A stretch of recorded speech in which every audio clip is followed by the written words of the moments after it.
Welcome, friends, to the Magicalaf Podcast. I'm Nicholas Bauer, or NJB for short, and today I have my guest, Suna Senman, renowned author and super magical being. Suna, tell us about your books. Well, I've always written since I was young, and in fact, I have a poem from when I was 10 years old, and my first book being, I decided that I needed to publish. In 2007, I came out with Being a Process, and it's basically about recognizing yourself as the truth. You know, people look for reality, they look for the truth, and your experience is the truth. And then after this, which is about yourself, I came out with Peace, Discovering Life's Harmony Through Relationships, which then goes from individual to relationships.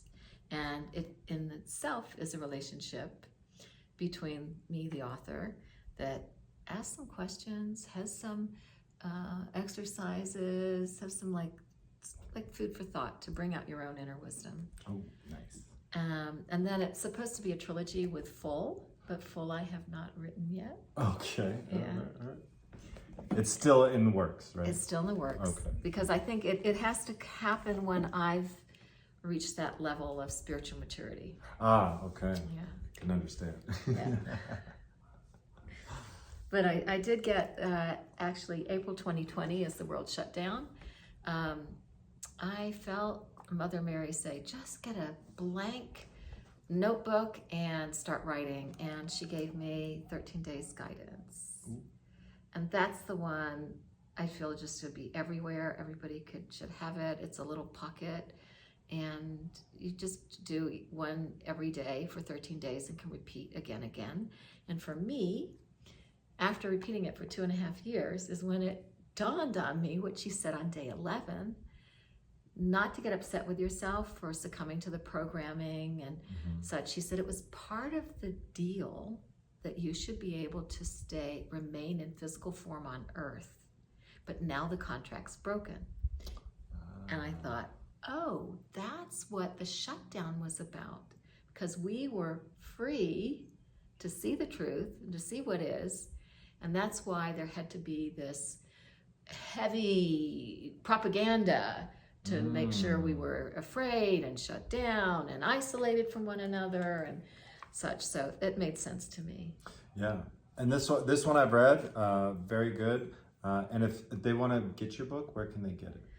Well, it's on Amazon. Yeah. And I think Barnes & Noble, you can order it there. And yeah. All of the books, you'd have to put my name in, Suna Senman, and you'll find them. Awesome. Yeah. And we'll put a link in the bottom so you can get there easily. Yeah. And okay, the other 2 books, one is a children's book that I published in 2015. And this is the 10 Qigong movements that everybody should do every day, but it's turned into an adventure, the Dragon Adventure. And it is part of my program I worked with. I had a children's program I did for 16 years, instilling healthy habits physically, mentally, emotionally, and socially. Amazing. So it's got a little introduction to parents about, you know, what it's for and how to use it. And I think it's a great thing to do with your kids, especially for grandparents to do with their grandkids. Ah, yeah. Because they need that movement. Everybody needs more movement. Yeah. Amazing. So, yeah. And then there's one I did under a pseudonym. Ooh, okay. Because it's a trigger. It's called Left Embrace. And it's these little scenarios that I'm pretty much sure that I'll trigger anybody who reads this, because there are scenarios that make you feel abandoned and embraced or whatever. And because I've worked with a lot of people, and some of these stories come from the people I worked with, but nobody will know who they are. Some people might recognize themselves in it, but it's kind of going from trauma to resolve of that, to forgiveness, I guess. Oh, wow. Yeah. Okay. And there's things, and then there's the artwork from an artist that I was working with who did the artwork for the Dragon Adventure. So there's all sorts of different art and then a little thing in there. And if there's something you want me to read later on, we can do that. Yeah. Yeah. Well, thank you. That's amazing. So you've gotten what is that, 4 or 5 books out, or 5 books out already? Yeah. That's amazing. What was the big push that helped you go from this idea to here's my physical copy ready to go? It was just kind of deciding that I write and I need to publish. I just need to get myself published. And that was the first book that I published in 2007, this one being. And I just decided I'm going to have the discipline to write a little something every day. It didn't have to be a lot. It could be a rewrite, but it was like every day I had to do something.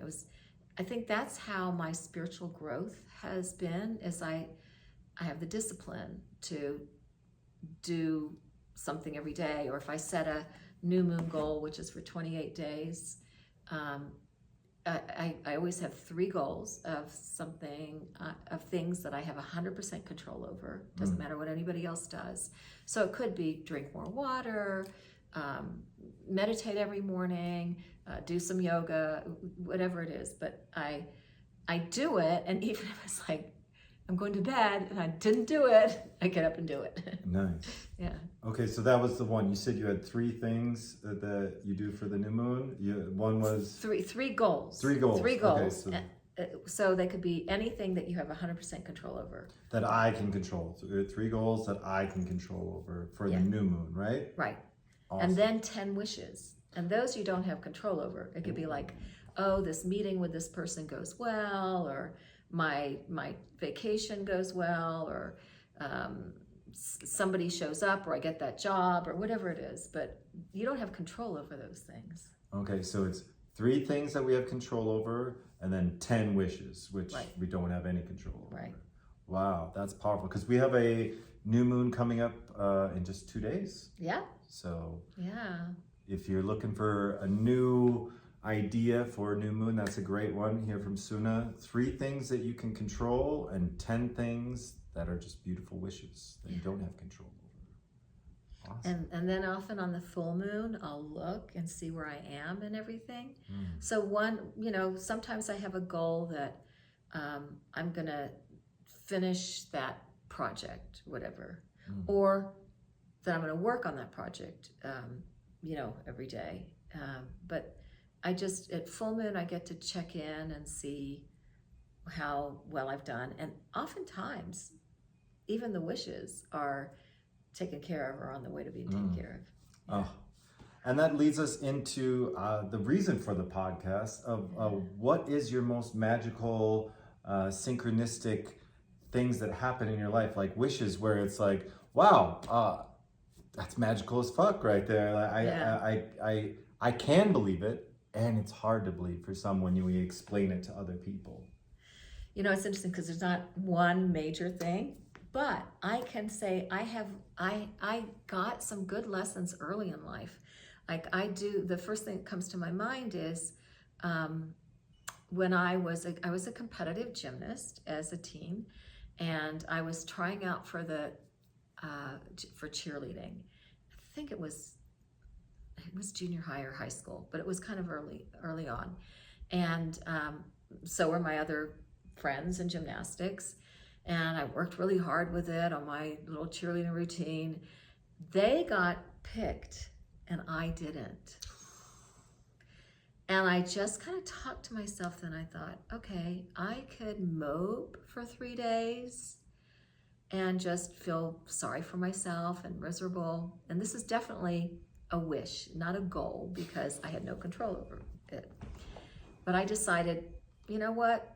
I'm just going to move forward. I did my best, and I'm just going to stay open and, just continue to be, the person I want to be, I guess. And a couple of days after that, I got invited to the national competition, and none of them did. And it was like beyond what I could have even imagined. Wow.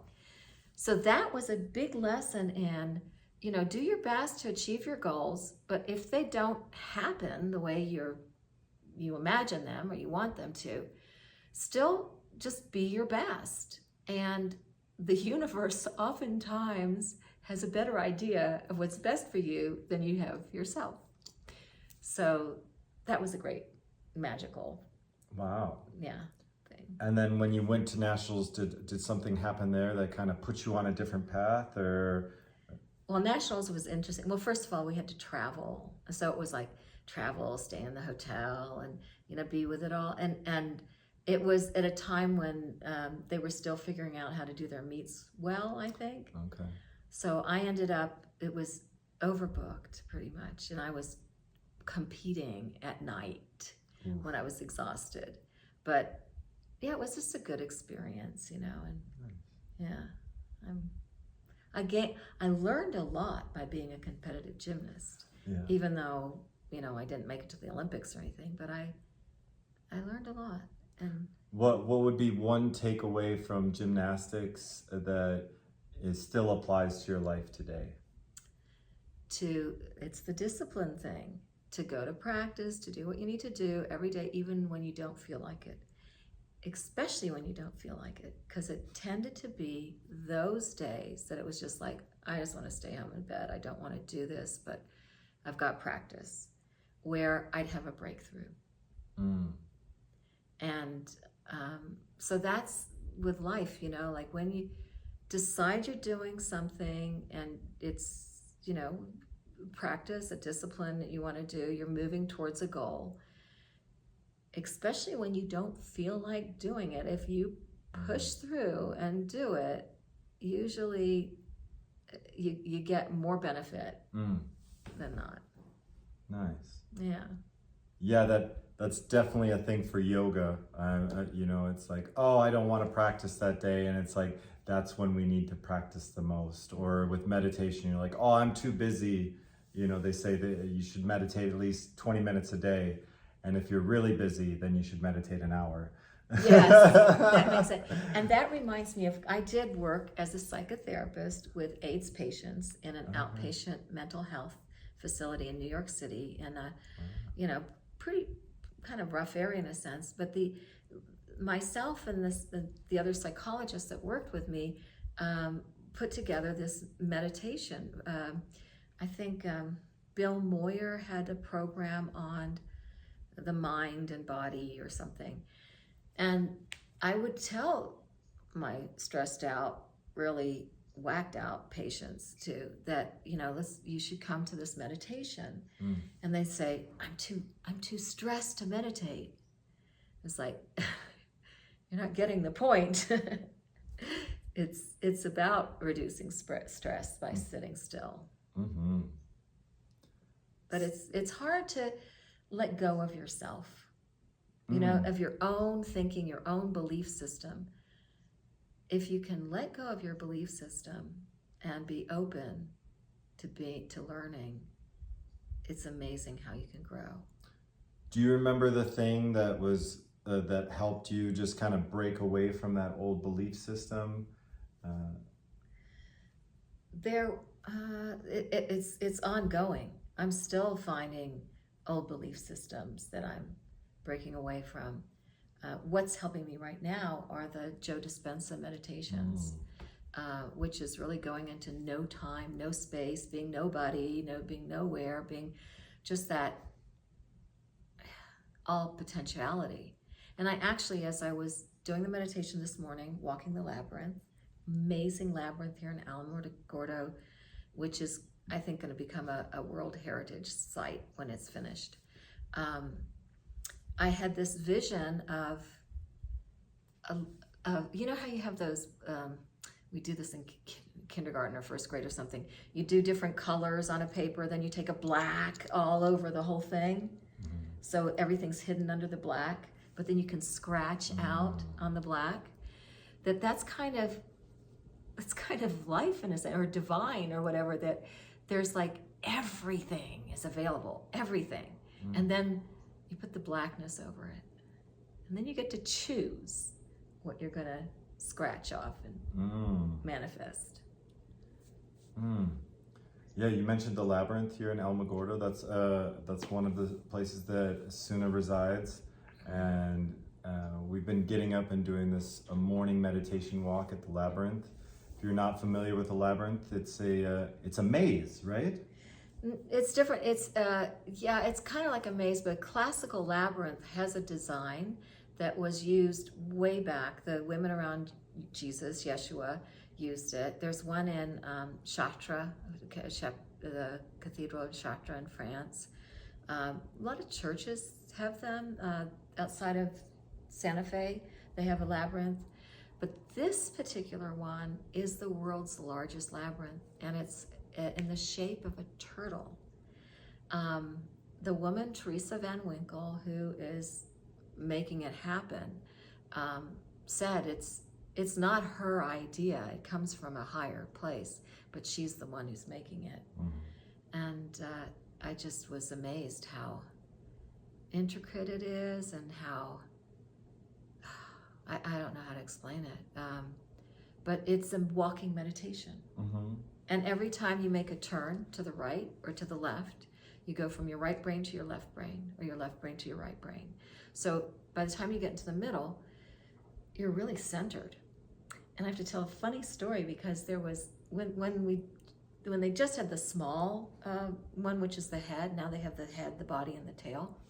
There was a pastor, an older, retired pastor, who said, I hate that labyrinth, because I'll get this great idea, and then I make a turn, and I forgot everything. And that's kind of it. It's like balancing between doing and being, or thinking and just being divine. I don't know. Yeah. I've gotten to walk the labyrinth with her, and then on my own. It's beautiful. The tail represents the past, the shell represents the present, and then the head represents the future. And going through and walking through these different parts, and allowing ourselves to go into those spaces of the past, present, and future, and meditate on those things. I know Joe Dispenza and a lot of other meditators talk about the ability to go into that time and space, because whatever you think about time, whether it's linear or all happening at the same time, there are a lot of studies and schools of thought that's saying that the past can affect the future, and the future can affect the past, and we can change all of these things right here, right now. What are some of the ways that you use that kind of magic in your real life now? You mentioned Joe Dispenza and his meditations. What are some of the magical things that you do in your life now? Yeah, I think what I've realized by practicing this kind of going into no space, nothing, and allowing myself to be outside of the box of who I think I am and what I'm doing now, and being open to the unknown has, like, I definitely feel my body heal from that. Because the first thing I studied in college was languages. Languages, psychology, and political science. Okay. And I realized that the way you think, your language, affects how you feel, how it affects your psychology, your whole personality and beingness.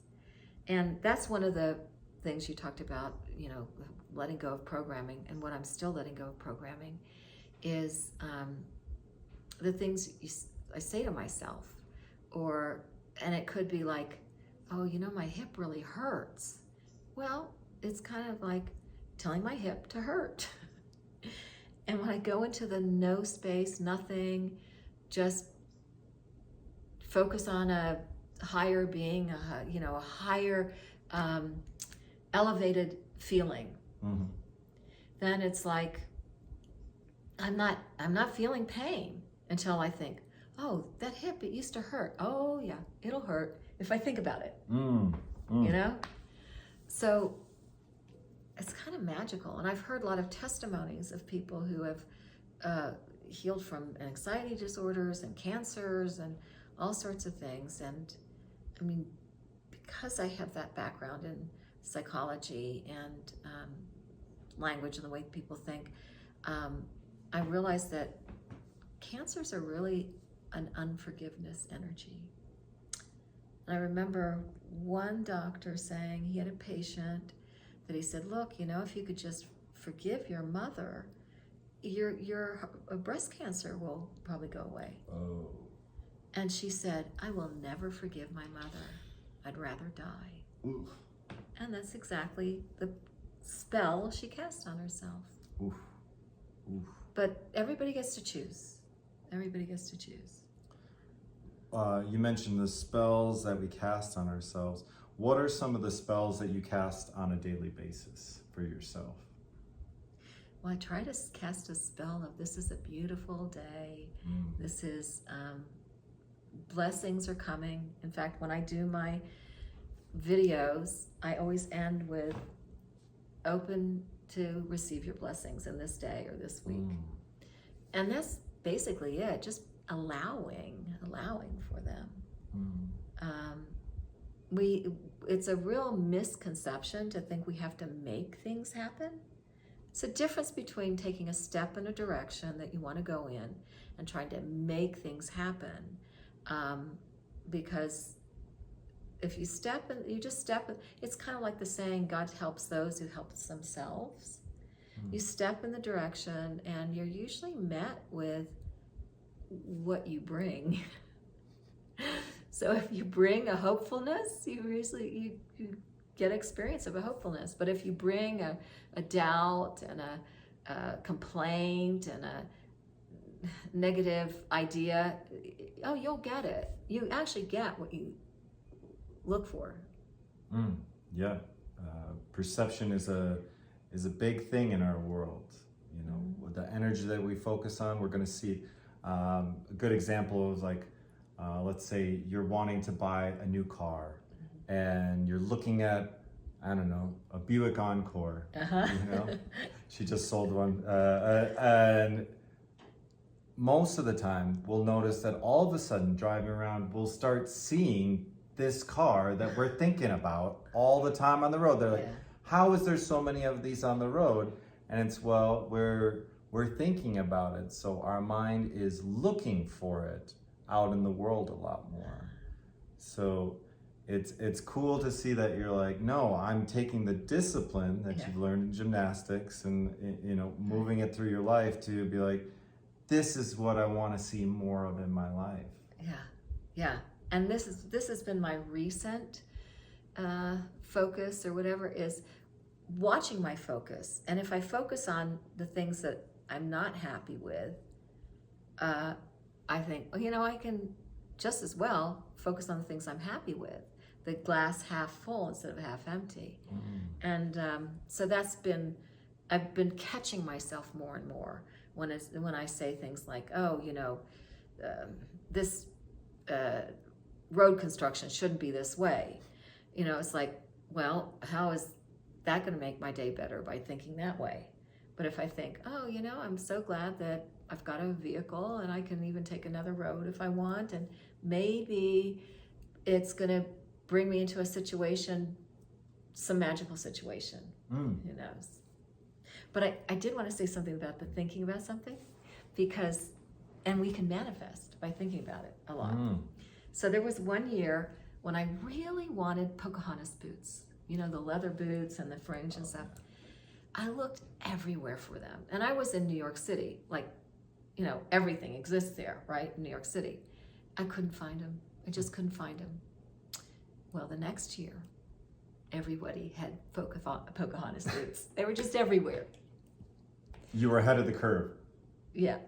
I could say I made it happen, or it could be that in the field, there was this concept of Pocahontas boots and the designers were already working on them as I was thinking about them. That is an idea that we talked about it a little bit last night about how this idea that consciousness just wants something in the world and it'll push it out in all these different channels or people, and a lot of the time you'll see like the same store pop up right next to each other at the same time. I think we were talking about a tea house in Florida where it was like, oh, we just put this one up and now somebody else did one right down the street. It's like, oh, this is no good. It's like, well, I think it's just consciousness wanting to be expressed in these different ways. Wouldn't you, you agree? Yeah. I mean, they've said that about like, when a new invention has come out, it's like somebody in Russia came with it, somebody in the States came with it, somebody in India came, like it was the concept in the field that certain people caught. And I've also heard that when you get a concept, when you get an idea, if you don't act on it right away, somebody else will. But even if you act on it and somebody else acts on it, it's not a bad thing because it's probably something new, right? Like a tea house, in Florida. It makes people think like, oh yeah, not just a coffee place. I could go to a tea house, and so it's good that there's similar things that pop up to help normalize it for the rest of society. Yeah. And that's the idea behind this podcast of reminding people that magic is out there in the world, and synchronicities and all these things happen all the time, so that we start looking for it more. I've been living this way for over probably like 15 years now, of like living this magical life. That's how Magical as Fuck started.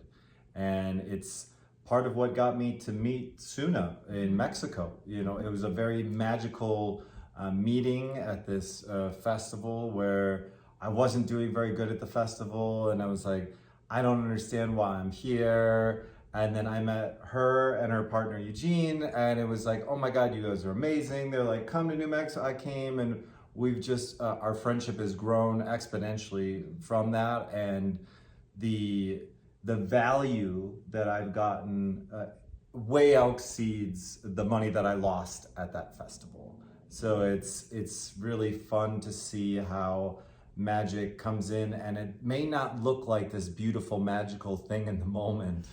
And then later it's like, whoa, I'm so glad that it happened that way, because now I'm in a way better position than I was before. Yeah.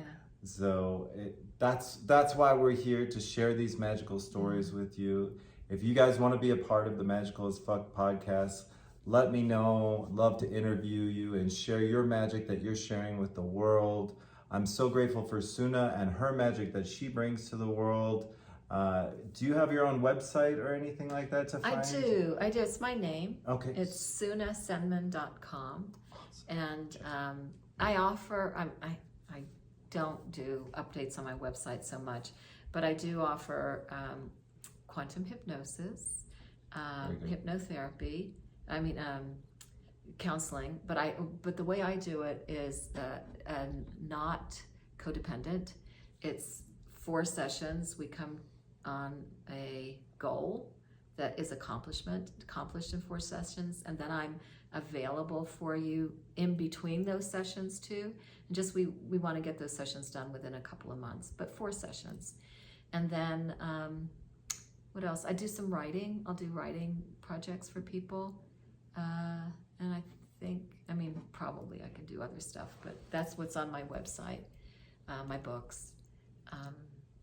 But you know what? Before we close, I really wanted to ask, can you tell your story, how you started the Magical as Fuck? Oh, how I started, quick and dirty is I guess we can say when I had my yoga studio in Wisconsin, that's a good place to start. I guess when I was born, it was pretty magical because my stomach wouldn't open to take in food. And I was saved after 2 weeks of dying. I was saved by a doctor. My mom really pushed hard and be like, no, he's got this thing. So I've definitely lived my life as this is a gift, because it is. If there wasn't that doctor, I wouldn't be alive. So fast forward to about, late 20s, I left my job and started a yoga studio and just had this feeling like I needed to travel, and it didn't make any sense because I finally had a yoga studio, things were going, and it was like, no, just go, just trust, just take the leap and just go. So I packed everything up and left, and eventually ended up in Mexico, met this guy, Matthew, that we wanted to lead a retreat together. So he's like, meet me in Guatemala and we'll go from there. Went down there and had an amazing time, did the retreat, and then my house got robbed and I lost everything. At this time, I had left the States completely, my bank accounts and everything, so I was like nothing.